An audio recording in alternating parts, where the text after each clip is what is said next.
পাক সাল্লাল্লাহু আলাইহি ওয়াসাল্লাম হাদিসে পাকের মধ্যে ইরশাদ করেন, 5টি জিনিসের পূর্বে 5টি জিনিসকে মূল্যায়ন করো তোমরা।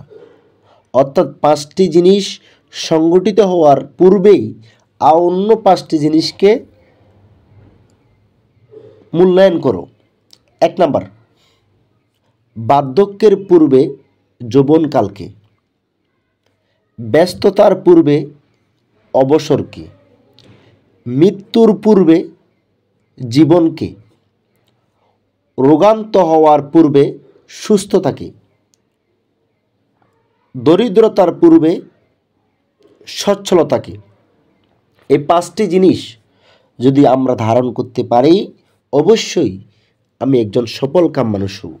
কেননা রাসূল পাক সাল্লাল্লাহু আলাইহি সাল্লাম যে 5টি সত্য দিয়েছেন, 1 নাম্বার হচ্ছে বার্ধক্যের পূর্বে যৌবনকালকে। অর্থাৎ আমরা দেখি অনেকে বুড়ো বয়সে আসলে আফসোস করে, অনেকে যখন বৃদ্ধ বয়স আসে তখন আফসোস করে, হায় আমার যৌবনকালটা আমি কীভাবে ব্যয় করেছি, এর জন্য আফসোস হয়। এই জন্য নবীজি বলেছেন, তুমি আগে তোমার যৌবনকে সাজাও, তারপর বার্ধক্যে যাও।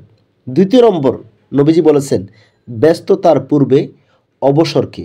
অর্থাৎ আপনি এখন যে ব্যস্ত সময় পার করছেন, আপনার অবসর সময়টা কেমন হবে সেই বিষয়ে আপনাকে সজাগ থাকতে হবে। 3 নম্বর হচ্ছে মৃত্যুর পূর্বে জীবনকে। আপনি মৃত্যুবরণ করবেন, তার পূর্বে যদি আপনার জীবনকে সাজাতে পারেন, সঠিকভাবে যদি আপনি আপনার জীবন গোছাতে পারেন, অবশ্যই আপনার জীবন সুন্দর হবে। 4 নম্বর হচ্ছে রোগান্ত হওয়ার পূর্বে সুস্থ থাকে। আপনি সুস্থ আছেন আজকে, কালকে আপনি সুস্থ থাকবেন তার কোনো গ্যারান্টি নেই। এই জন্য অসুস্থ হওয়ার পূর্বে একটা সুস্থ মানুষ হিসেবে আপনাকে অবশ্যই অসুস্থর কথা আপনাকে মাথায় রাখতে হবে যে আমি তো অসুস্থ হতে পারি, আমাকে সুস্থ জীবন ধারণের জন্য চেষ্টা করতে হবে। 5 নম্বর হচ্ছে দরিদ্রতার পূর্বে সচ্ছলতাকে।